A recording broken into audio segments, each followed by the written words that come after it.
afternoon, distinguished guests, city leaders, colleagues, partners. My name is Pongsathorn Gregan, and I'll be the MC for this session. Welcome to the session, Accelerating Clean Air Actions in Asian Cities, Unlocking Delivery through Collaboration.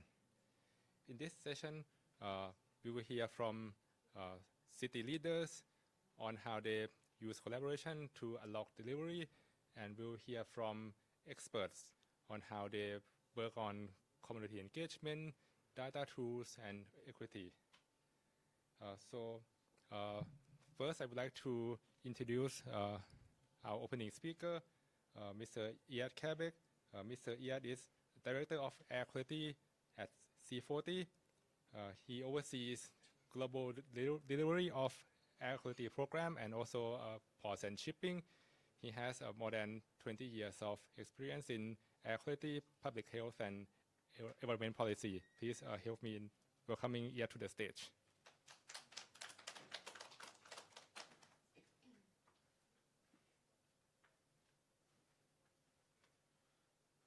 Thank you very much. Welcome everyone to today's session. So the focus of today's session is around meaningful collaboration. How do we collaborate across cities, within city governments, and with local stakeholders to accelerate clean air action? Clean air solutions we know are out there. The technology has been available and we see it implemented in many places around the world. But the challenge we face now is scale. How do we move from technology to widespread adoption? At C40, we believe, and really foundational to our work in the organization, is that ideas should be stolen from each other. That any problem that a city might be facing, another city may have already faced that type of problem, and cities can learn from each other on how to get places quicker. So, and really the focus is how do we get from initial ideas to actual implementation and move and be able to scale solutions much quicker through the power of accelerated learning. So today's session is really about what that collaboration looks like in practice and how some of that clean air action can be institutionalized. So for folks that don't know who we are, C40, we're a network of about 100 mayors of the world's biggest cities working together to accelerate climate action. Our network represents about 600 million people and 920 million people that live and work across the wider city. And we've had a lot of conversations this week about the role of cities, national governments, and how different players have different roles to play. And we see that cities have a very important role to play when it comes to clean air action. They generate 80% of the world's GDP and consume 75% of the world's energy. And local leaders have significant influence over policy and investments in key sectors within their city limits, from monitoring and data to transportation and urban planning decisions, clean buildings and energy access, and waste management. And local governments are really important settings for local community engagement and public participation. Cities are often closer to their residents, so cities can have a very important role to play in engaging with local communities. At C40, we've set out 3 key missions for ourselves for 2025 to 2030. Our first mission is to help the world to end its dependence on coal, oil, and gas by halving fossil fuel use in our cities. We work to increase resilience so cities and people are protected as they face the impacts of climate change, and ensure that transition is clean, green, to a world that's fair, inclusive, and addresses the injustices of climate breakdown. And within that, and one mechanism for how we implement and how we meet that mission is through what we call C40 accelerators. C40 accelerators are essentially political commitments that our mayors are making to world-leading actions. They're based on ambitious science-based mitigation and adaptation targets allied with concrete delivery milestones. And they're a key accelerant, we think, to driving the change we need because they set the political mandate for the action that we want to see in cities, which then filters down to the actual implementation in the city agencies. It gives that mandate to the staff, to the agencies at the highest level to implement actions towards those goals. There's currently 14 different C40 accelerators that are driving climate and clean air action. And it's a range of different types of sector-based commitments. And I've put here a few examples. Our C40 Clean Air Accelerator has over 50 cities who are implementing air quality, clean air policies to meet the WHO's air quality targets. Our Green and Healthy Streets Accelerator is cities committing to implementing clean air zones in their cities and electrifying their public transport systems. Our C40 Renewable Energy Accelerator is cities committing to 100% renewable electricity and electricity decarbonization. And our Sustainable Waste System Accelerator is cities committing to citywide collection and organic waste and treatment. So what you can probably tell is what we're aiming for is high ambition on each of these sectors to actually implement strategies that will reduce greenhouse gas emissions and air pollutant concentrations. So our Clean Air Accelerator is now, as I mentioned, 50 cities. These cities have committed to set an ambitious target on air pollution and monitor air pollution and report annually on their progress towards the goal that they've set using the monitoring data they've put in place. And then implement policies to address the top causes of air pollution in their cities. So we're really asking cities to commit to what are you doing now to address air pollution in your cities, and what are your commitments now on implementing those actions. If we can meet the goals set out in our accelerator, we could save over 450,000 lives from air pollution by 2040. And we're already seeing progress in this sector. We launched the commitment in 2019, and since then we've achieved a 6% reduction in PM 2.5 and an 11% reduction in NO2. And last year, we went to the WHO conference in Cartagena, where they announced a goal of halving the deaths from air pollution by 2040. And our co-chairs made a statement in support of that vision through our accelerator. So we're looking to align some of our city-level commitments with the national-level commitments made through the World Health Organization. And I'm pleased to say the governor of Bangkok is the most recent signatory to this accelerator, and made a commitment through an event that we had here in Bangkok last fall. And then how C40 works to implement these commitments and support our cities is through a range of activities, from knowledge sharing, where we work to share knowledge between air quality practitioners to ensure collaboration and scaling of best practices. So we bring together senior technical staff from air quality agencies and environmental departments in the cities that we work with through a program called our C40 Air Quality Network, and allows these cities to collaborate with each other and share solutions. We have direct city programs where we work directly with city staff and partners to implement programs and then share what we learn through our network. An example of that is the Breathe Cities initiative, which we talked about earlier today in our plenary panel. And then using our platform to showcase leading mayors on what they're doing and to try to inspire other mayors to meet their ambition. And we use various types of approaches to that, including regional programs like our African Cities for Clean Air that is working to elevate the ambition on clean air among African cities. So to date, we've seen a lot of impact through our accelerators. We've seen expanded data collection through our clean air accelerators, where we went from across the 22 signatories, an increase in sensor deployment from 250 PM sensors in our network to 1,600 PM sensors from 2019 to 2024, and growing the NO2 sensors from 49 to nearly 600. Through clean air zones and electrified transport, there's now more than 13,000 zero-emission buses deployed across our Green and Healthy Streets Accelerator, with now 15 cities with policies regulating high-pollution vehicles when they enter the city. All 15 cities in our Renewable Energy Accelerator are increasing their renewable energy deployment, with more than a third being 100% reliable on renewable energy for municipal consumption. And through sustainable waste management efforts, 14 signatories of that accelerators are working to tackle organic waste, working with collective commitments to prevent 1 million tons of methane emissions annually. So that's really trying to demonstrate how through this collective action you can really start to get to scale with a lot of these initiatives that we're working towards. And so finally, I want to just leave a couple quotes up here from some of our mayors. that are really highlighting, again, this power of collaboration across cities and the value that they see in working with other mayors and with other peer cities in implementing these actions. And I particularly like the one that I just mentioned here, which was from former mayor of New York City, Mike Bloomberg. We continue learning from one each other, spreading proven solutions from one place to the next. And that's really the mechanism that we believe to scale this type of work. So thank you very much, and I'll turn back to Pongsaton.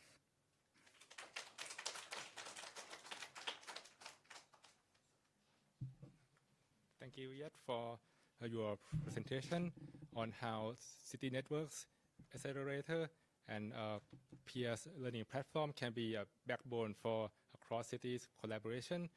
I'm especially excited for our next segment, where we hear from cities in the region on how they use collaboration to unlocking delivery. Our next speaker is Ms. Vanessa Claire Vinarao, Acting Chief Climate Mitigation Division. She oversees conceptualization and implementation of low carbon development and propose policies that are in line with the city's air quality management plan. Please help me welcoming Claire to the stage.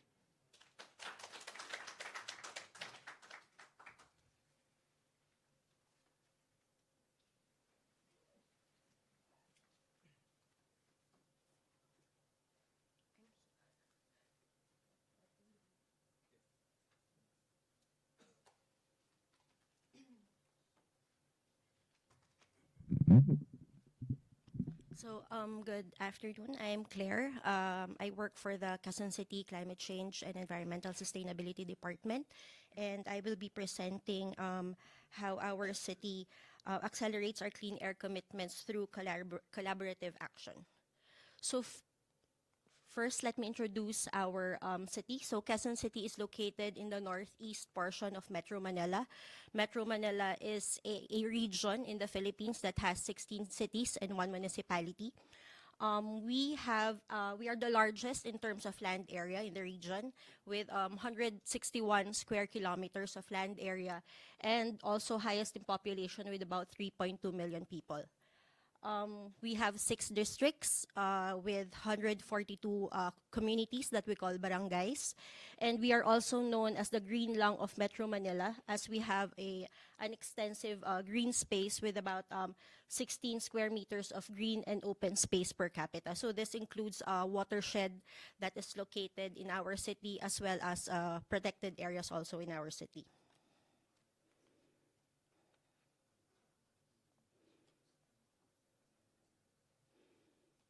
So our clean air journey began with strong political commitment from our Honorable Mayor, Mayor Joy Belmonte. And Quezon City is also one of the signatories to the C40 Clean Air Accelerator. We also became part of the Breathe Life campaign, and we are currently participating in the Bloomberg Cities Idea Exchange Air Sensors Solution. We are guided by our local climate change action plan, wherein we commit to reduce our greenhouse gas emissions by 30% by 2030 and pursue carbon neutrality by 2050. Now, air quality monitoring was identified as a priority action in our enhanced local climate change action plan, which led us to the creation of an air quality technical working group. This was institutionalized through the issuance of an executive order. And this technical working group is composed of 18 city departments. So these city departments are cover our transportation, education, health, and planning offices, among others. And also our air quality management. With that, we collaborated with these departments together with the private sector, the academic research institutes, to be able to come up with interventions which will cover all sectors in our city. So our air quality management plan was established a clear direction from vision to measurable targets. So this was crafted through the assistance of C40 and Clean Air Asia with the support of the Clean Air Fund. So we conducted an emissions inventory of criteria air pollutants, with 91% of our air pollution from mobile sources, 7% from point sources, and 2% from area sources. And then from there, we identified emission reduction targets. So our target by 2030 is to reduce our emissions by 14%, 39% by 2040, and 42% by 2050. In the plan, we also have identified areas of focus, and these areas are transport and land use, industry and construction, solid waste, as well as energy. So to move from policy to implementation, we built the evidence-based air quality management program by establishing our air quality monitoring network. So currently, we have 40 non-reference sensors, which we are currently expanding. By 2026, we target to install about 93 sensors all over the city, focusing on their deployment in our school zones as well as near our health centers in our local communities. We also have one reference equipment for the co-location of our non-reference sensors. So through these sensors, we share our daily air quality index on our official city platforms. So the one in the middle is our AQI map, which we post in our website and also our social media pages. And we just completed our risk analysis website, which we plan to make public. We are still refining the features of the website, but eventually we will make this data accessible, especially for researchers. So more importantly, our policies and actions are now anchored in air quality data, ensuring that decisions are scientific for targeted interventions. So as mentioned, we collaborated with the different city departments in the formulation of our air quality management plan. So the second forum also that we conducted together with Clean Air Asia was our Clean Air Public Forum, wherein the interventions in our air quality management plan were presented to our barangays, to our hospitals, because we piloted projects based on our air quality management plan. And this was, we presented the results because we did the projects together with them, and we want them to know that the results of the project that we did. We also have strong executive and legislative collaboration for the development and enactment of our city ordinance. Like now we have the Clean Air for School zones, wherein which our city council enacted just last March last year, and we completed the implementing rules and regulations. So this includes enforcement of anti-idling of vehicles within the school zones, and also to promote the safety of our students and promote also active mobility. So one of our most important partners in our Clean Air is our Clean Air Advocates. So we have about 500 Clean Air Advocates in our barangays, that have registered. And as mentioned earlier, we post our AQI map daily, and we validate the data that we have through our Clean Air Advocates that are in the field. So these are barangay personnel. These are personnel from our Traffic and Transport Management Department. So we've also recognized 42 Clean Air Advocates who are actively participating in this. So this reporting system ensures real-time feedback, transforming air quality from a technical issue to a shared public responsibility. So for my next few slides, I'll just be presenting the initiatives of the city that cover the thematic areas mentioned earlier. So first, the city pioneered the AQI-based class suspension guidelines with the establishment of alert levels. This was a memorandum circular adopted by our schools division office. And we are the only city in the Philippines that translates air quality data into school health protection protocols. Next is the Bike to School Research Study Pilot Project, which promotes safe and active transport through tactical urbanism and participatory design. So this was participated in by 130 students in one pilot school. And the safety ratings improved from 3 stars to 4 stars during the implementation of the project, and we plan to expand this in 2 more schools this 2026. Third, we developed an interactive activity book for our entitled Ang Paglalakbay sa Hangin ni Sasa Saranggola. So basically, Sasa is a kite that goes around the city and sees the effects of air pollution, not only on the environment, but also on people around the city. And we are currently conducting book reading sessions in our daycare centers. So these initiatives show the interrelation of environment, health, and education sectors create inclusive outcomes. In terms of scaling sustainable mobility across the city, with transportation being a major emission source in the city, we scaled up our sustainable mobility through the bus augmentation program. So we have a free bus service in Quezon City. And these are 8 routes, wherein we already transitioned 1 route to full electric buses.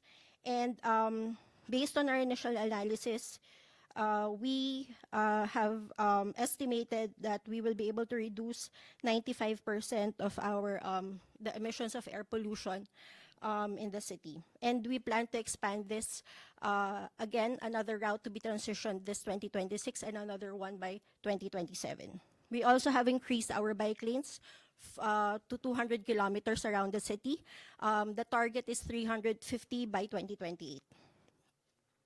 We also conduct the Car-Free, Carefree initiative wherein we target 1 area per district. Currently, we have 2, 1 led by the city and 1 led by our community.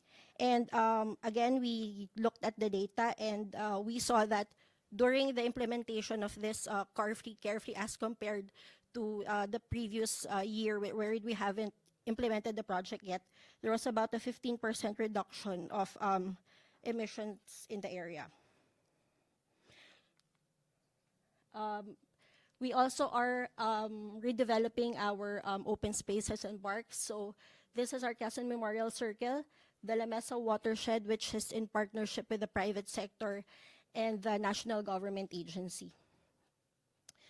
If you would see the picture here on the upper left side, that's the Payatas redevelopment. Payatas is an old disposal facility. And we are trying to create or make it into a green space, as we would want to link our Payatas area to the lower Sierra Madre mountain range. Lastly, also, since energy has also been identified, we recently enacted also our Green Building Ordinance in the city. And also we are very aggressive with our energy efficiency and conservation measures.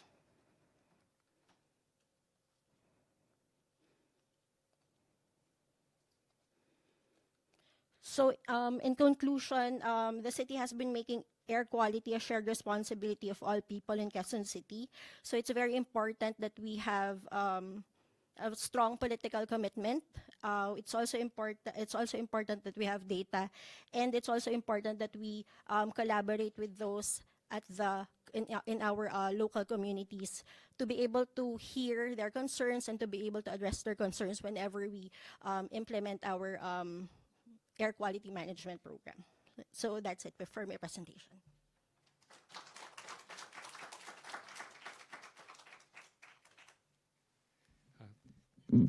Thank you, Claire, for an inspiring presentation on the whole of city governance approach and making air quality a shared responsibility in Quezon City. Our next speaker is Song Jae-yang. She is Senior Manager, Air Quality Policy Division of Seoul Metropolitan Government. She is responsible for developing and implementing air quality improvement plan for the city. Please join me in welcoming her to the stage.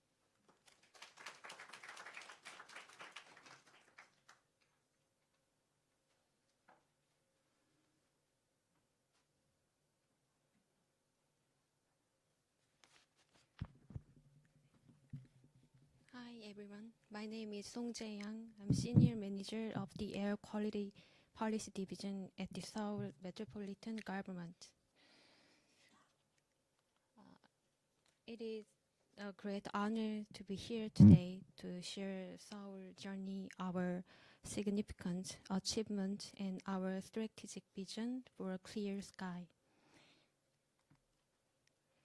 Do you remember the sky over Seoul 20 years ago? In 2002, fine dust levels in Seoul were over twice as high as they are today, exceeding 40. At that time, vehicle emissions were the primary source of air pollution in our downtown area, and urgent measures were necessary to protect public health. And in response, Seoul developed and implemented the Clear Seoul 2010 initiative. Our first priority was transforming public transportation. We replaced diesel intercity buses with 8,234 CNG buses and installed 48 charging stations by 2011. Simultaneously, we mandated diesel particulate filters, DPF, and increased hourly scrappage for all the diesel vehicles. In 2010, we enacted ordinances to restrict high pollution vehicles and launched the Green Car Smart Seoul initiative to accelerate EV adoption. And starting with Namsan circular buses.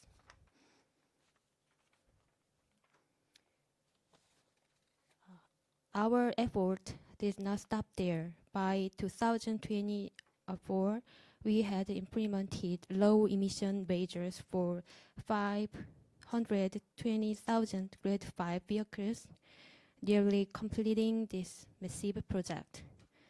A significant paradigm shift occurred in 2017 with the introduction of emergency reduction measures, followed by the seasonal management system in 2019. This policy focused on suppressing high concentration peaks during winter and spring. As a result, fine dust levels during these periods dropped from 35 in 2018 to 22 in 2023. Furthermore, we introduced the nation's first green transport zone to limit traffic in the city centers.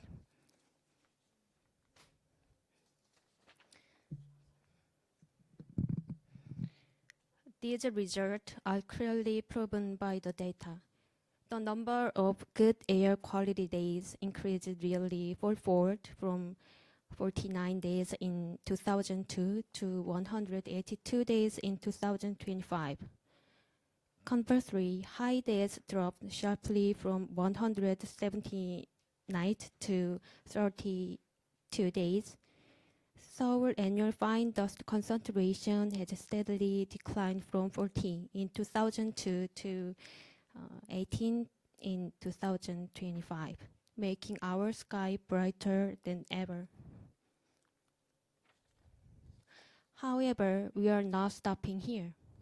Seoul aims to reach levels of 15 by 2026, comparable to Jeju, and become one of the world's top 10 clean cities by 2030, with a target of 13. To achieve Clear Seoul 2003, we are pursuing 3 key implementation strategies. First, we will end the era of diesel vehicles. These include electrifying the livery motorcycle and courier trucks.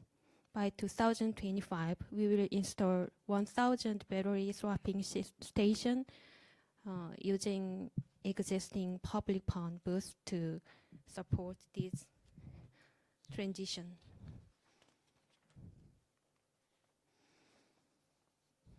Second, we are expanding operation restrictions. We are coordinating with Gyeonggi and Incheon to ensure buses entering Seoul are eco-friendly. Starting in December 2026, we will expand Grade 4 vehicles restrictions city-wise. And third, we are managing emission sources in our daily surroundings. We are strengthening restriction on outdated construction machinery. We are also installing real-time IoT monitoring system at all industrial sites.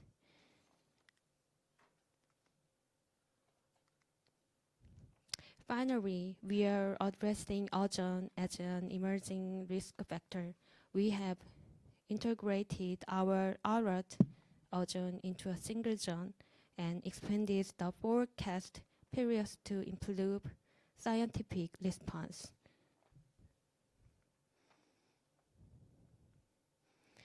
And to ensure these policies are not just slogan, Seoul has embedded air quality monitoring into our standard operating procedure. We integrate real-time data for immediate administrative action and link departmental performance evaluation to our Clear Seoul 2030 goals to maintain consistency. Seoul has now entered a mature stage of policy implementations, moving beyond simple concentration reduction to ensuring a healthy environment for all. I hope Seoul experience inspire many other cities represented here today. Thank you for your attention.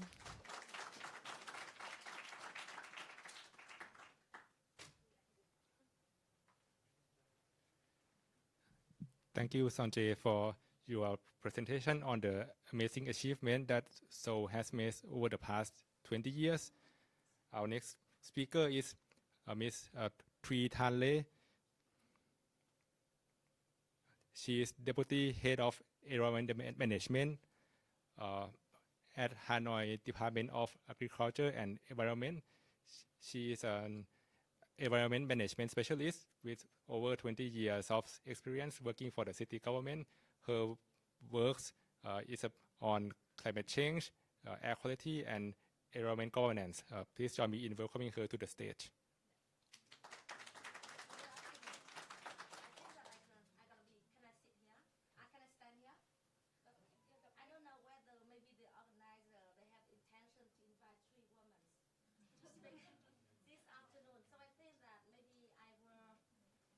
I think that, can you hear me? Yeah, I think that I don't need the microphone because my voice is big enough, yeah. So I want to change the position because, you know, two ladies already make a very great presentation over there, so I want to share a little bit to attract you more.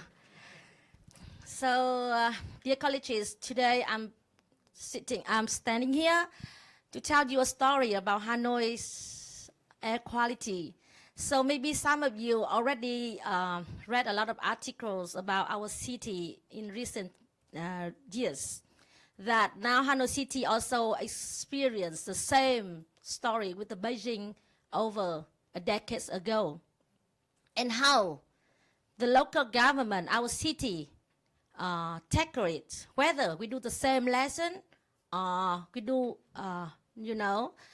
different approaches that tailor-made for the city or not. So my presentation gonna be how the city moving from the commitment to the real implementation, particularly through the development of the low emission zone and the stronger interagency collaboration. So as I just want you to look at the screen with some figures that I just want to mention here. Hanoi is experiencing very rapid urbanization. Our population already reached to now I think that almost 9 million people.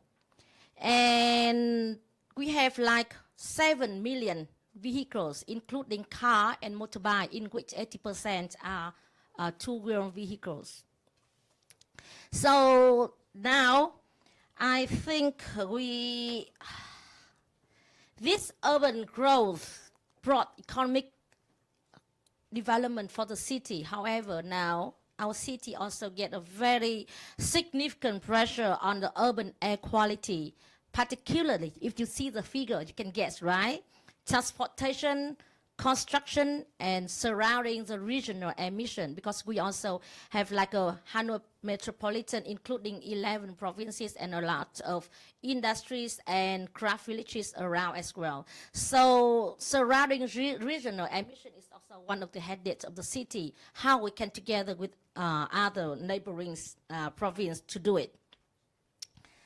And another problem that the city also facing is that the air pollution in Hanoi characterized a little bit with another big city like Ho Chi Minh City, because we are under the affection of the clear regional characteristics. The data shows that the air pollution increased during the winter and early spring, when the summer not, because the meteorology limits the dispersion. And of course, at the same time, a very big population exposed to high levels of PM 2.5 daily activities. So this combination of regional population and high population exposure makes air quality to become a major public health concern for the Hanoi city. So to address this challenge, Hanoi city is not starting from zero. This development of the low emission zone is an example that we can show it is exported by a very strong policy framework. If you look at that now, only Hanoi, we have the capital law, which characterize, to the city, that gives the city more rights on urban issues, including the environments, and in which the first time low emission zone is included in this law as a single article. And secondly, we also have the National Directive on Emission Reduction and the city level policies on urban environmental management. So this layered framework allows the city to move from policy commitment to practical implementation, because these one are the activities or the regulations or the tasks that the city have to do to implement this framework. Another important foundation is the transportation transition. Nowadays, Hanoi has been expanding, first, the public transportation network. Second, the bus systems and the urban rail, and the initiative encouraging the cleaner mobility. So you can see these figures here, because very limited, so I don't want to tell you a lot of the figure, but I already put the number here so you can look at this. So these efforts are critical because transport emissions remain one of the major contributions to urban air conditions in Hanoi City. And of course, I will not talk too much about the low emission zone, but our LEZ pilot will start in the Ring Road 1, the historic urban core of Hanoi. These are three reasons for this choice. First, it is the highest traffic density. The second one is a high population exposure. And the third one, the symbolic and administrative importance. So the starting here allows the city to test the policies where impact can be most visible while building experience before scaling up. And Hanoi's low emission zone strategy follows a phased implementation approach. First, a pilot phase in the central urban area. Second, evaluation and adjustment of the policies and the enforcement mechanism. Third, expansion across the city by 2030. This step-by-step approach helps the city to ensure that the transition is practical, manageable, and socially acceptable. And yes, And based on experience so far, we would like to highlight, and I have to say that, however, implementing low emission zone is not an environmental policy. It requires coordination across many stakeholders. You can see Hanoi City, transport authorities, police and enforcement agencies, urban planners, and the public. So if we have like a strong interagency coordination is essential for the successful implementation. And based on Hanoi experience so far, I would like to highlight some lessons. The first one, reliable emission inventories and monitoring systems are very essential, because without that, we cannot use a pilot one and build the reliability for the society and for the policy maker to decide some policies that can be implementation. Second, develop clear legal foundation before implementation is also very important. And third, build public awareness and institutional cooperation early is also very important for us during we shift from the commitment to the implementation. So clean air action must combine science, policy, and governance. And of course, in conclusion, Hanoi is committed to move from policy commitment to concrete action. We believe low emission zones, transport transition, and regional cooperation is very significant for the urban air quality management. So I'm here to learn from other cities as well and strengthen capacity, strengthen collaboration, because I believe that air quality is a transboundary issue, so that if we together join action, we can do something for the blue sky. Thank you.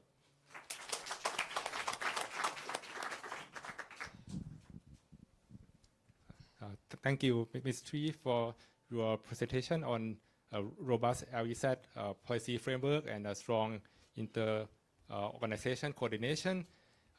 As our next segment will be Q&A from the floor, and Ms. Claire and Ms. Tree is already in the front, so I will not ask you to move, but may I ask Ms. Sonjay to may I ask Ms. Sonjay to move and sit together with us in the front to receive questions from the floor.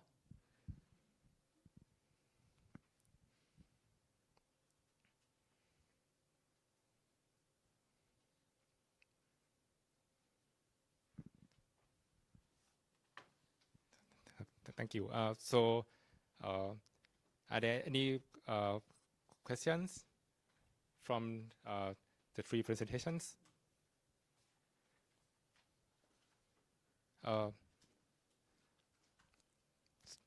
Okay. Thank you for the interesting presentation. I would like to ask Hanoi, because we discussed actually, you start with the most congested part, and then it's like you shut it out down, something like that. But I believe it is not shutting down. But what solution to prevent the congested area in the surrounding area of the LAZ?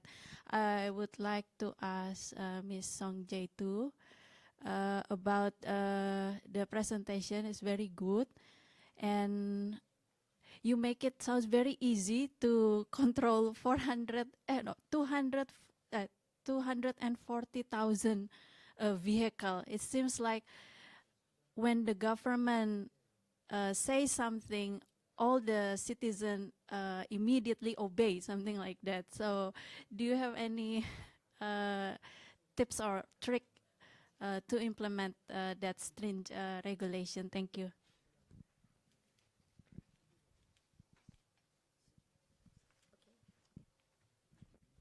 Excuse me, can you repeat your question? You mean that like how we solve the problem that is surrounding issues, right? Why start in the most congested? Does it make it more congested in the other area? Yes. You know, just like the low emission zone is actually, as I mentioned, it's not an environmental policy. It is a transportation solution as well. So if you started with a very typical area, which the congestion, you have the co-benefit. The first one, you can learn, because through the demonstration of the pilot one, if you target to different problems during the demonstration, you can learn more lessons from that.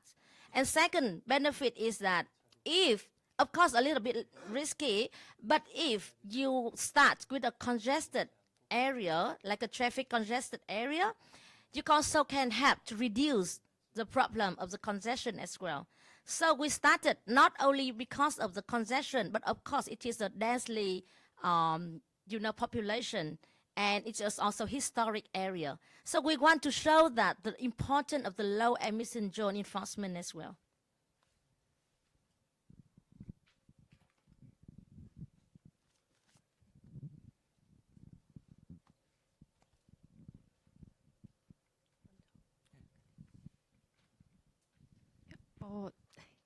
정책을 추진을 하기 위해서는 일단 시민들의 수용성이 가장 중요합니다. 정책을 받아들이는. To implement the policy, the acceptance of the citizens is crucial.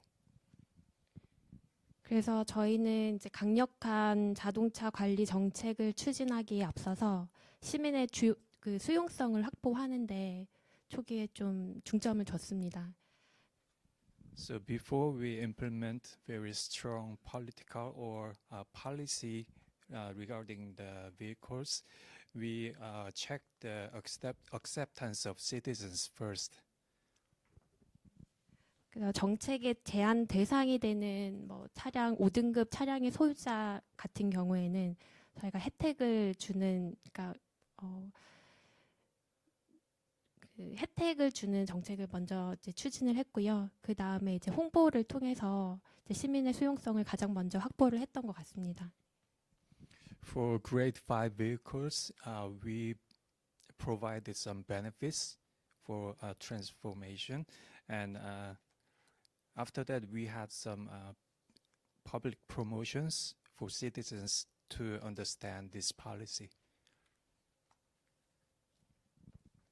지금은 현재 저희가 조금 더 강력한 자동차 제한 정책을 추진을 하게 되는데, 이제 4등급 운행 제한을 시행을 하게 되는데, 그 정책 대상이 되는 그 시민들에게는 보조금을 조금 더 많이 지원해주는 그런 정책을 지금 추진하고 있습니다. Now we start to implement the restriction on Grade 4 vehicles, but for those who are using the Grade 4 vehicles, government or city will provide more financial benefit to them.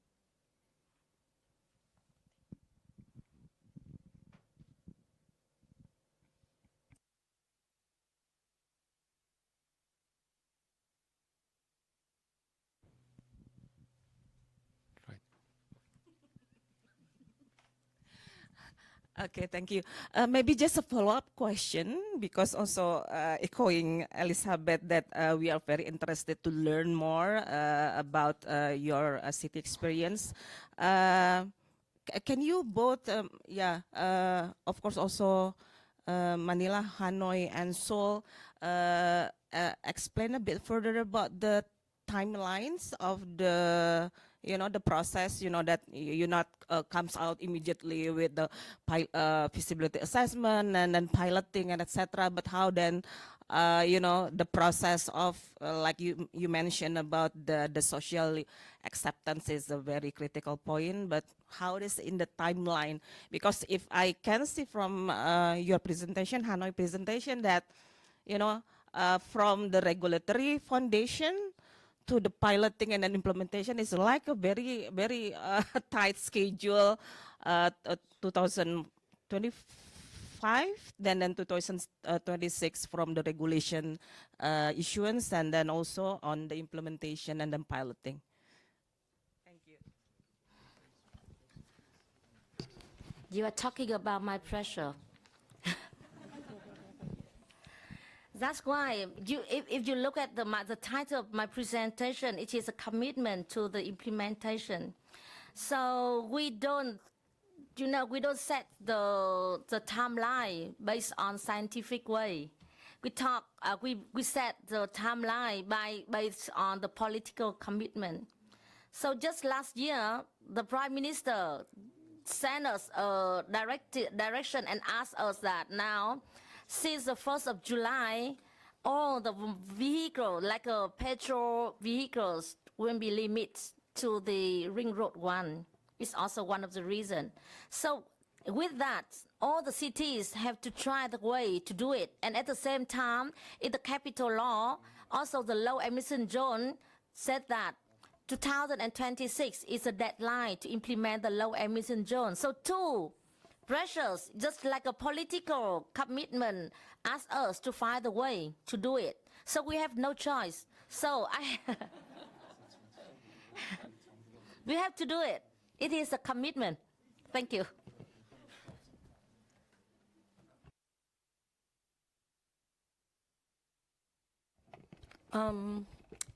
In our case, we started in 2023 when we created the air quality technical working group, and then from there, when we completed the air quality management plan in, I believe, 2024 until 2025, that's when we began already the piloting of the projects based in our air quality management plan. And similar to Ms. Tui, we have also the target of 2028 because it's the last term of our current mayor, and she's very aggressive in wanting to reach our targets by the end of her term.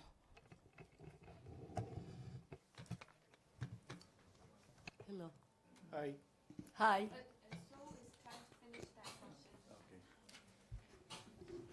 서울시 같은 경우에는 이제 운행 제한을 이제 좀 단계적으로 확대를 해왔고요.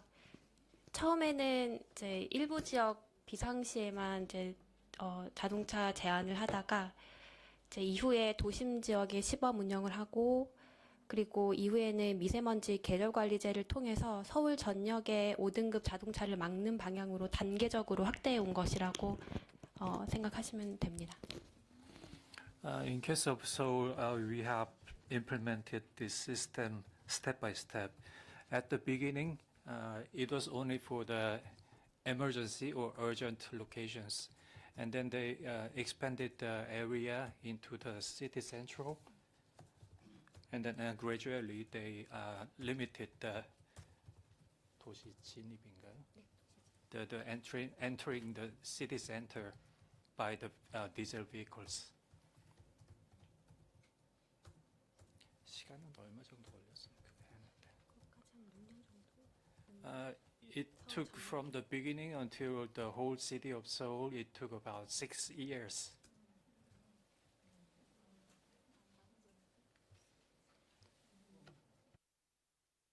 I think we can have one more question from delegate in the back.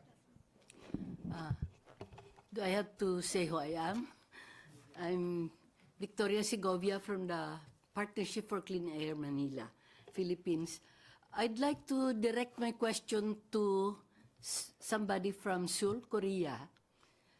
I have heard somewhere that you dismantled an elevated skyway to restore a historic river, and that it helped also not only in helping traffic flow, but also it improved the quality of air in the city. Can you tell us something about that? And is that true? Excuse me, are you talking about the river or canal?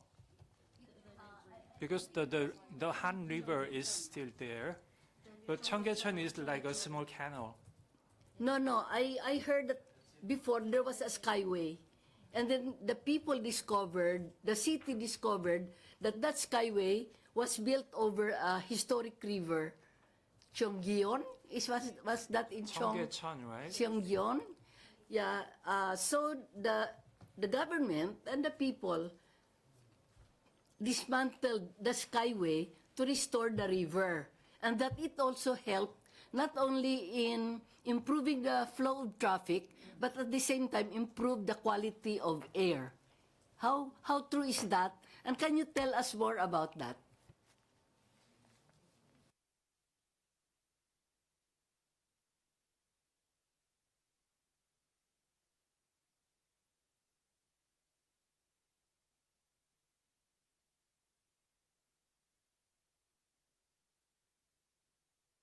Elevated skyway, they dismantled it and restored the river. I think it is in Chongyeon, somewhere. I just read about it, so I'm curious whether it's factual or what. Chongyecheon.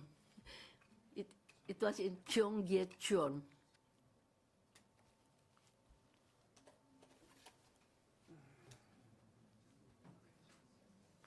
It was called the Chongyecheon Restoration Project. The way I heard it, the way I studied about it.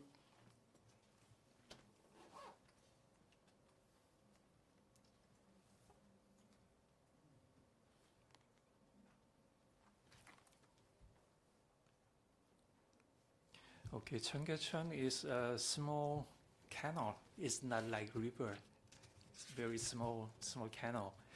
And the restoration of Cheonggyecheon is actually not with the purpose of restoring the air quality. So she's not in charge of that So it part. did not help the... It might help, but not that greatly. Sorry. I think with a conscious of time, I think we may have to move on to the next segment. Thank you for a fruitful discussion, and thank you to all the speakers. Now that we have learned how cities collaborate within the city, now we move on to a next segment on how on collaborating beyond cities, equity, communities, and enabling tools. It will be a panel discussion, and while we take a few seconds to rearrange the chairs, please welcome the moderator, Fadil Firdaus, city advisor for Breeze Cities in Jakarta.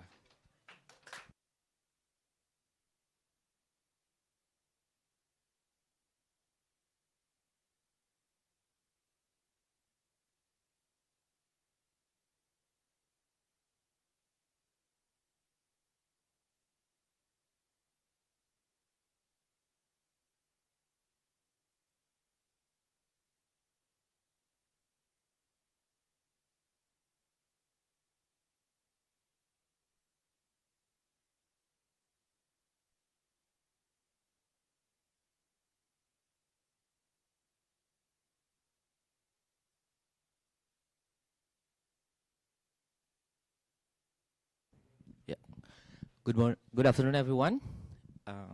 So today we are going to discuss about the collaboration beyond city government, community, equity, and enabling tools. So previously we've heard about the city's approach to tackle air pollution, but I believe that to tackle the issue, we need to collaborate beyond the government, beyond the city. So I think the Clean Air Action, which requires multi-stakeholders collaboration, and its approach that requires public support and behavioral changes, not only top-down regulatory, but also bottom-up community engagement. Earlier of this session, we heard from the cities like Quezon City, Seoul, and Hanoi on how they advance the Clean Air Action agenda. And in this session, we're moving beyond the pledge and focusing on what it actually takes to deliver clean air at scale across departments, sectors, and to highlight the importance of equity and community engagement. So I would like to welcome our 5 panelists. The first one, I would like to welcome Ibu Imelda Maidir, the Senior Indonesia Country Coordinator for Vital Strategies. Imelda is a public policy practitioner with a focus on environmental and health issues. She currently serves as a senior country coordinator at Vital Strategies for Environmental Health Program in Indonesia, where she leads strategic initiatives related to air quality and public health protection. Please welcome Ibu Imelda. The second panelists, we will have a Dr. Vivian Pan, Technical Head of Bridge City Southeast Asia from C40 Cities. So Dr. Vivian Pan is the Technical Head of Bridge Cities in Southeast Asia and Senior Advisor on Air Quality and Health at C40 Cities. She drives the program's work in the region, supporting pilot cities to strengthen policies and implement evidence-based solutions that improve air quality and protect public health. Welcome, Vivian. And the third panelist, we will have Ibu Elizabeth Riniawati, Program Director of Resilience Development Initiative. Dr. Elizabeth possesses over 2 decades of professional experience working in interdisciplinary and resilience studies, waste management, environmental policy, regulation, sustainable development, and emission reduction. Welcome, Ibu. The fourth one, we would like to welcome Dr. Dominika Kalinowska, Director Transport Project Thailand, GIZ. Welcome, Doctor. So in November 2020, Dr. Dominika joined GIZ Thailand Transport Team in Bangkok, leading GIZ Sustainable Transport and Mobility Development Project in Thailand. And the last, we'll have a city representative from Jakarta, Ibu Nofrida. She is the head of Urban Green Space Subdivision at Bureau for Development and Environment, Jakarta Capital City Government. So Ibu Nofrida, with over 14 years of professional experience, she contributes to numerous initiatives on climate action, sustainable urban design, green open space optimization, and low emission development. Welcome, Bu Nefrida. So, I would like to go to the first panelist, Ibu Emelda. You are the farthest away. So, we would love to hear about your experience with vital strategies and the Bridge Jakarta program. So, as we know that Jakarta has a diverse communities with varying exposure and vulnerability to air pollution, what do you think that's the best approach based on your experience in vital strategies have proven most effective in building genuine community ownership of clean air action rather than just awareness? So please also if you're willing to share an example where a community can input directly, move the agenda, and shape a policy. Yeah, Ibu Emelda, please. Thank you, Mr. Moderator. So this is the first order. Okay, actually it reflects the million-dollar questions about how to transform the, the commitment into the delivery and then the communities ownership, etc. So I think that in the first 2 days with this remarkable conference that we try to find and then seek the answers to address about this ownership and then how it's transformed to delivery action. Okay, perhaps I would like to put the case with the Bridge Jakarta initiative, what we already experienced from the vital strategies. Maybe I would like to put when we think about the ecosystem perspective. So when we talk about communities ownership, there's the communities to take ownership begin with the clean air action. Is actually when 3 components connect each other. So the first one is about health relevance, practical solution to the groundwork level, and also the pathway for communities to inform the policy decision.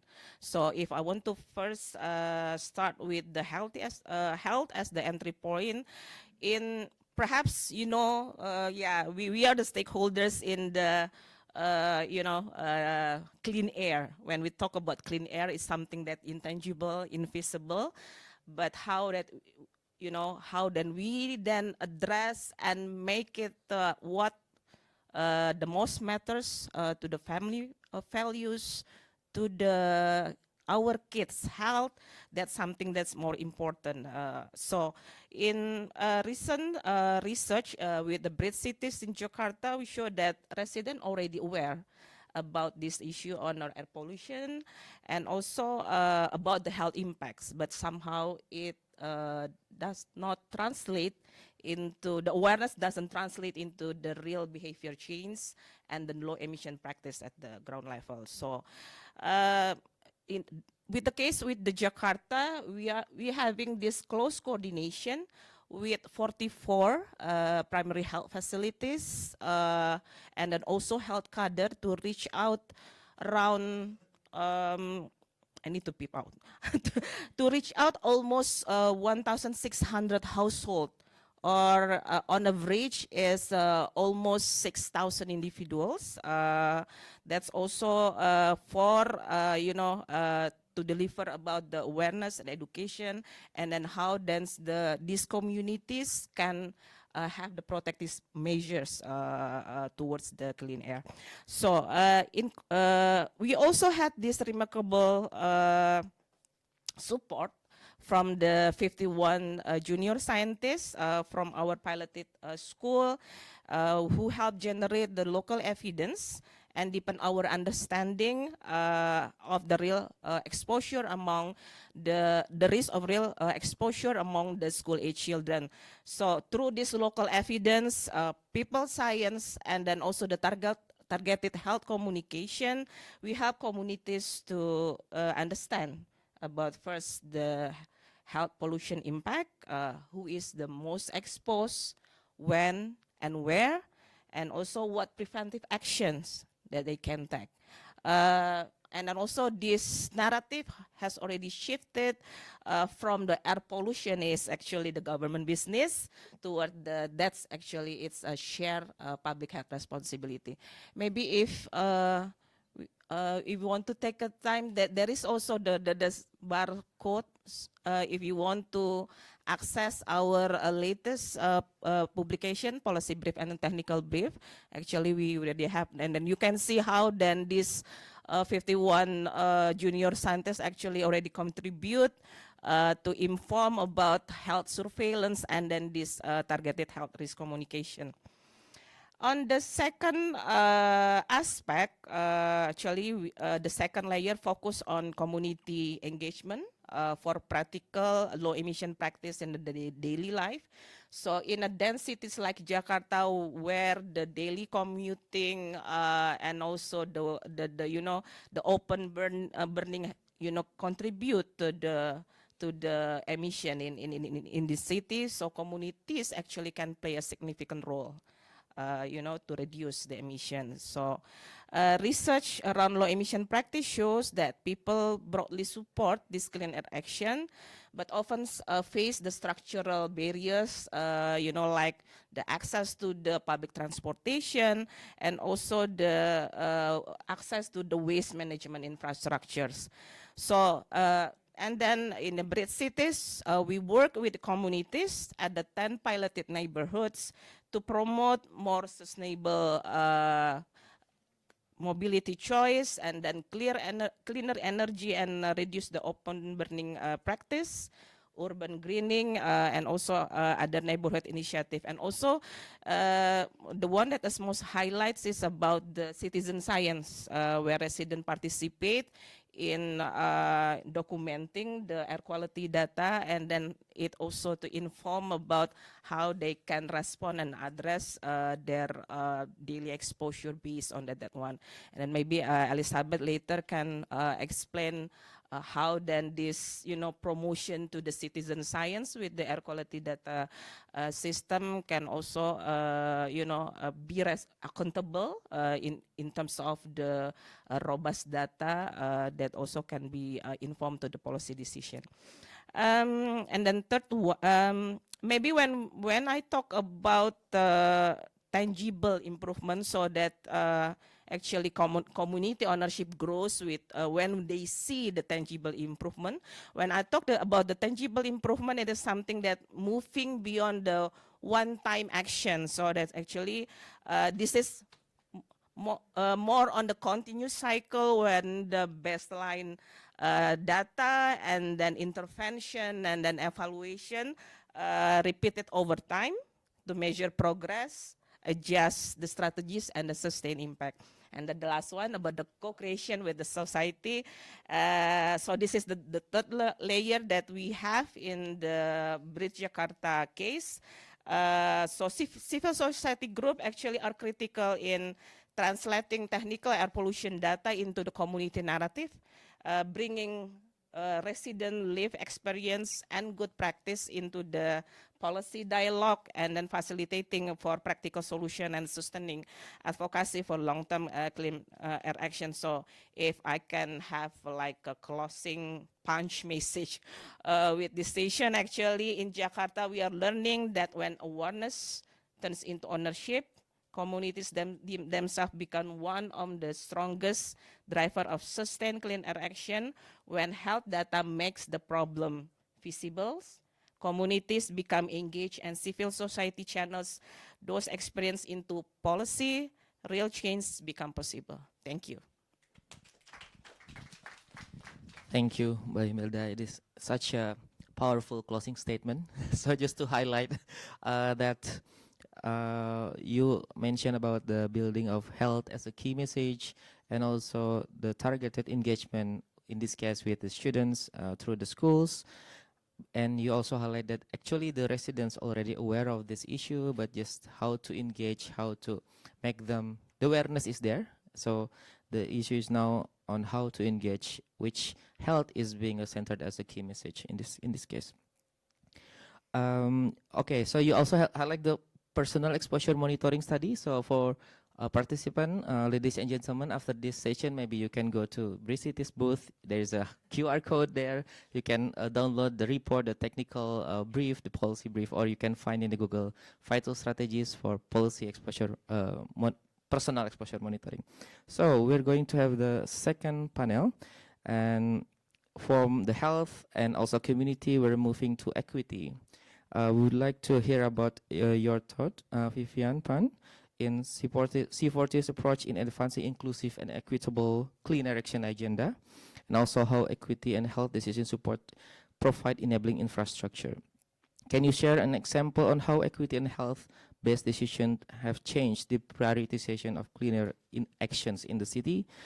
Of course, that many cities express commitment to equity but struggle to operationalize it. So I just would like to hear your thought about this. Thank you. Thank you, Fadil. Yeah, so I can give you two examples. I think in Brief City program, particularly in Jakarta, so the city, we're supporting the cities developed or study a feasibility of advancing their low emission zone initiative.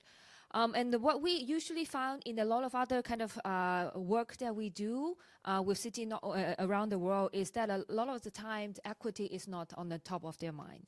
It's often an afterthought after an initiative is designed and rolled out and then receive backlash, and then kind of like a reactive kind of strategy from the government is that now how are we going to address the backlash. And so in the Brief City program in Jakarta, particularly on supporting with the Jakarta government to develop this new next phase of the low emission zone roadmap, we, and with our consultant on the ground, kind of actively incorporate the need assessment first when we think about kind of like who are the vulnerable populations that could be affected by this kind of policy. It's, of course, it's like you will sometimes will be surprised kind of like the what's considered vulnerable population. So we have kind of like a very detailed consultations with different community to understand who are they? Are they the street vendor on the street? Are they the parents living in the blocks? And then different kind of stakeholder we mapped out, and then really understand what's the need there, and then the potential impact on those populations. And then as the design of the strategies now moving to narrowing down a potential priority site for the next potential rollout and piloting of a low emission zone or the next low emission zone expansions. Now we are moving into what we call the equity assessment, where we provide kind of recommendation of kind of like for those particular one or two kind of candidate of future site. Of those vulnerable populations, particularly on low-income worker, informal workers in the pilot neighborhood. What are the recommendations that can support them? How do we engage them early on in this design process that they know what's coming? And then the supporting and incentive measures is there to support them, or not only to access the neighborhood, but it's like, what about the burden that they have, the commute time, the extra extra economic burden that may have, that we can properly incorporate incentive and recommendations to mitigate or minimize, if we cannot completely mitigate the impact, but minimize them, so ensures that we have a very inclusive kind of intervention. So that's kind of what we're doing. And then we have, in a few weeks, we'll be launching a white paper as well on this particular equity study, which we have a very detailed recommendation. I think it can be really relevant to many cities or even countries that are thinking about kind of how do we engage this kind of vulnerable population early on to ensure that every intervention is the benefit of it is fairly distributed. And then the second example is something that, like you said, Fadel, is that especially in a city in this region, and we talk about with the government, it's like a lot of time we focus so much on air quality data and data access, but then equity data, what does that mean? What are those? It is still a very abstract concept, but in a lot of cases, those many equity data are already available, but may not be in the typical usual agency like environment agency. They could be in a health agency, statistical agency. So what we have in the Seek for the Air Quality program, we particularly have an equity working group with some of the cities that are interested in exploring this. We're developing this self-assessment tool. It's called the Equity in Air Quality Policy and Data Ecosystem. It's a long, so in short, it's called the EPIC tool, EQUIP tool, EQUIP tools that will be actually available online in the next few weeks. So please stay tuned to our any announcement. But what we're trying to do with this tool is not only to identify kind of are there data available, but is that also understand kind of what are the infrastructure needed to analyze the data, to manage the data, to clean the data, as well as be able to communicate the data. Where are the gaps? And then the tool will be able to help identify and generate tailored recommendations to kind of the city officials to kind of like identify those gaps and then be able to kind of take immediate actions to address those gaps, and then we'll be able to to support them. So these are just few kind of ways to make sure that it's mainstreaming of these equity components with different vulnerable population in mind. Thank you. Thank you, Vivian, for your highlight in need assessment and equity assessment that is being done in Jakarta, and the self-assessment tools that will be launched in the equity working group. Indeed, that many cities understand the equity, but it is still difficult to operationalize it. So how to develop kind of like inclusive and equitable policy is still being developed and assessed. Okay, next we have Ibu Elizabeth from RDI. So we would like to understand from you regarding the participatory monitoring and also regulatory framework that is being developed for local sensor integration system. So recently, local sensors are increasingly popular, but integration into regulatory or operational system remain challenge. So I would like to hear from your experience how has Jakarta began embedding sensor into its regulation and publishing them as part of city's air quality monitoring network. Over to you. Thank you, Mas Fadil. I will be short. So this framework is supported by under BRID cities also, because there is a need in Jakarta. So this regulatory framework is not for every city, I may say. This is characteristic for Jakarta only, from my point of view. And BRID city is, very kind and accommodating and supporting the Jakarta to have this regulatory. Why? Because like Fadil said, a lot of sensors is being developed right now in Jakarta, and we don't know like the standard yet. And we heard in the plenary this afternoon that the voice of Jakarta is very strong. So the interest to participate from the Jakarta citizen is very high. That's why we make this regulatory framework, but it's not regulation. I would see it as a formal invitation to all the citizens to join the air quality monitoring framework in Jakarta, air quality monitoring platform in Jakarta. So whoever is interested to share their data with the Jakarta provincial government can follow the procedure that is being developed by BRID Jakarta right now. So that would be the answer. Thank you, Mas Fadil. Thank you, Mbak Elizabeth. So this is one of the way to also encourage people participation to also monitor through your local sensor. Okay, next we will have Dr. Dominica. We'd love to hear from your experience in GIZ. So you work on decarbonization and low emission zone, require coordinations across departments, I believe, including enforcement, planning, and public communication. So we'd love to hear about this based on your experience. What are the key benefits of systematic stakeholders engagement, as well as the driving synergy between initiative? So what were the main political or institutional barriers? So you'd like to hear the benefits and the barriers of cross-agency coordination. Over to you. Yeah, thank you so much for the question. And maybe just a quick background. GIZ, we are a German organization for international cooperation, and our key key activity is to support our governmental partners in capacity building, providing technical assistance, especially on sustainability topics. So air quality is just one of them, but we also work on the core benefits, or vice versa, air quality being a core benefit of, for example, decarbonization and other sustainability target implementation work. Me specifically, I work in the transport sector, so this is a little bit what my work has been focusing on.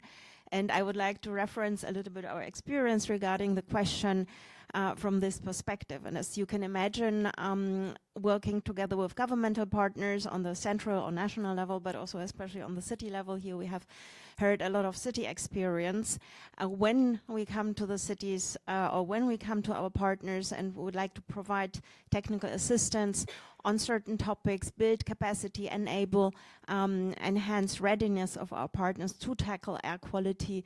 For example, it can be also a decarbonization. I think it all starts with relationship building. I think relationship and trust building. I think this is the very first step to understand also what are the pain points, what the cities might have already achieved, or what they are up to understand the agenda, existing strategies and planning.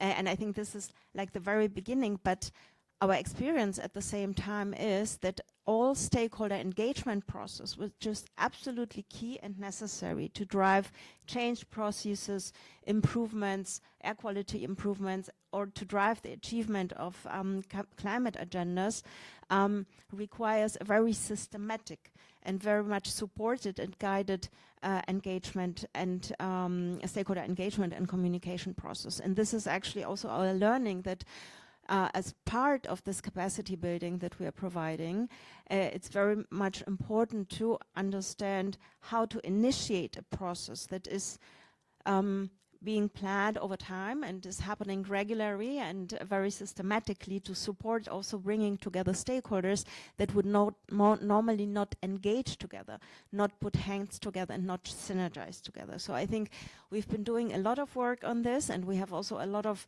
I could also reference a lot of city engagement examples, but I see that time is running up a little bit. So what I would like to emphasize is that all stakeholder engagement that has been key to all the processes and experience that we have heard here from our speakers, and also the C40 accelerator. It's a lot about relationship building, a lot about trust building, because this then enhances and encourages also partners to trust in each other's delivery, in each other's information sharing, and so on and so on. It really is the fundament to build trustful processes, to engage in processes that would also,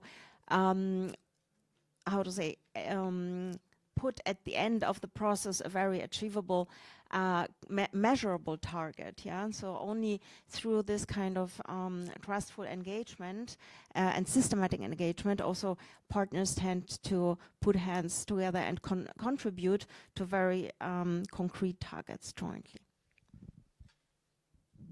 Thank you, Dr. Dominica, for your insights. So we have last panel here, and we already heard about the health message, equity, participatory public, and systematic stakeholders engagement. So we would love to hear from you, Mbak Nofrida, the study case in Jakarta. What do you think about the multi-stakeholders collaboration and how significant it is for, in the case of Jakarta, considering the diversity of the people to shape the clean air policy?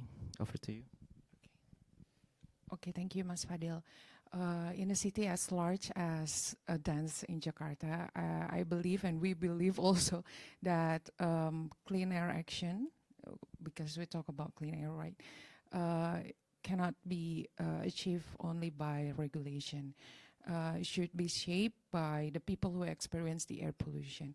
And I believe that the participatory planning, by including all the multi-stakeholder, is very essential. In fact, Jakarta already practiced this by gathering all the initiative for the every year development process. And we also have the support from C40 last year by inclusive climate action checklist. And this participatory, I believe, very useful. And it is. We also have this kind of multi-stakeholder, despite of the clean action, about how to develop public parks. We also gather, so we have different parks in every location regarding what they really need. So what Jakarta has learned from the Bridge Jakarta program, we are very grateful that this study gave us a new insight that when we involving all the stakeholders like women, informal workers, this give us a better understand how policy may affect different groups in every practice.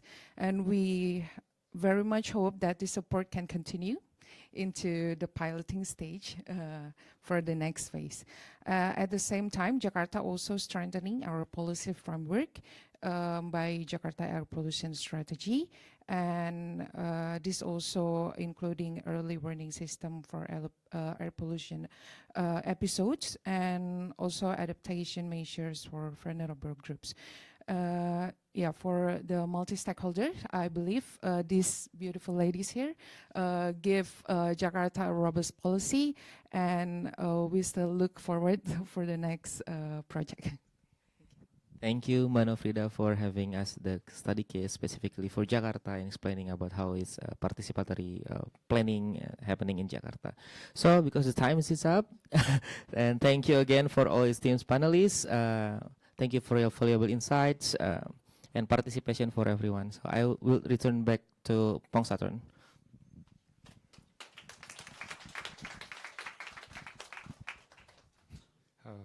Thank you, Fadil, for moderating an insightful session. As this session is coming to an end, I would like to invite Shirley Rodriguez to give a closing remark. Shirley is a board member of C40 Cities, the chair of Bridge Cities Advisory Committee, member of our Common Air Commission, and former Deputy Mayor of London. Please join me in welcoming Shirley to the stage. Thank you, Pongson. And thank you very much for inviting me to do the closing remarks.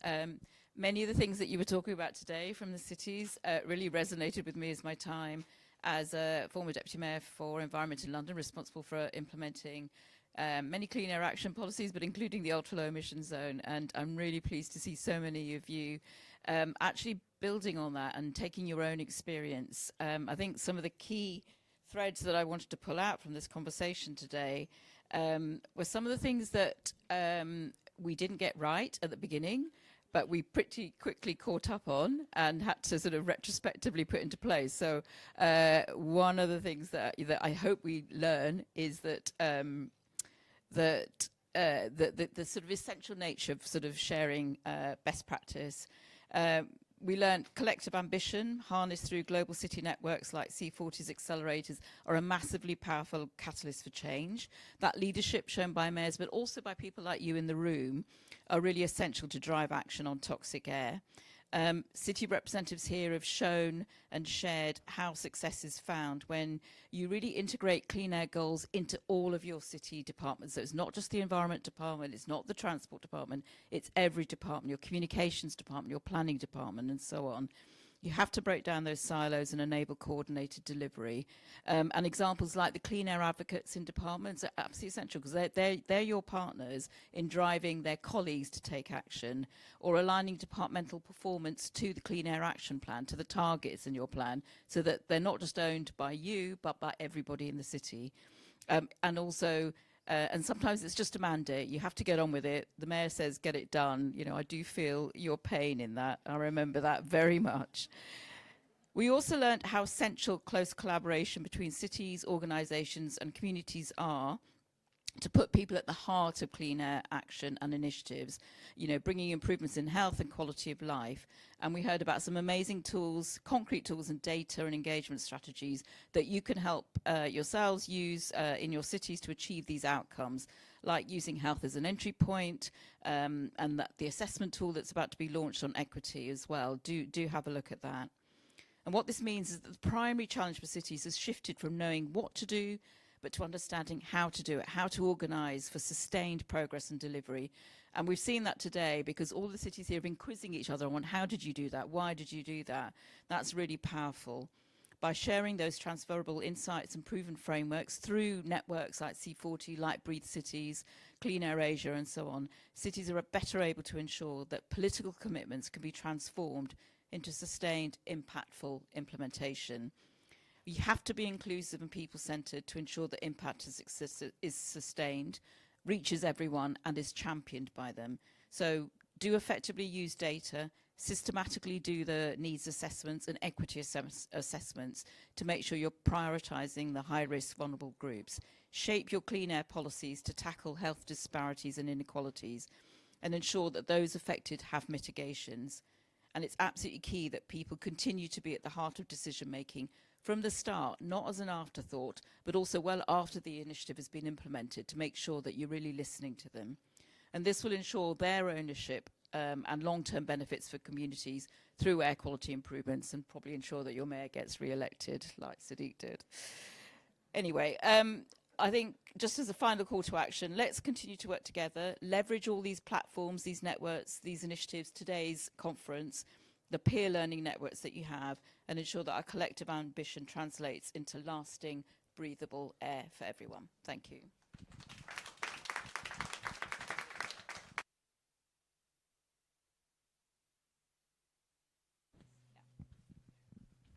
Thank you so much for joining our session today.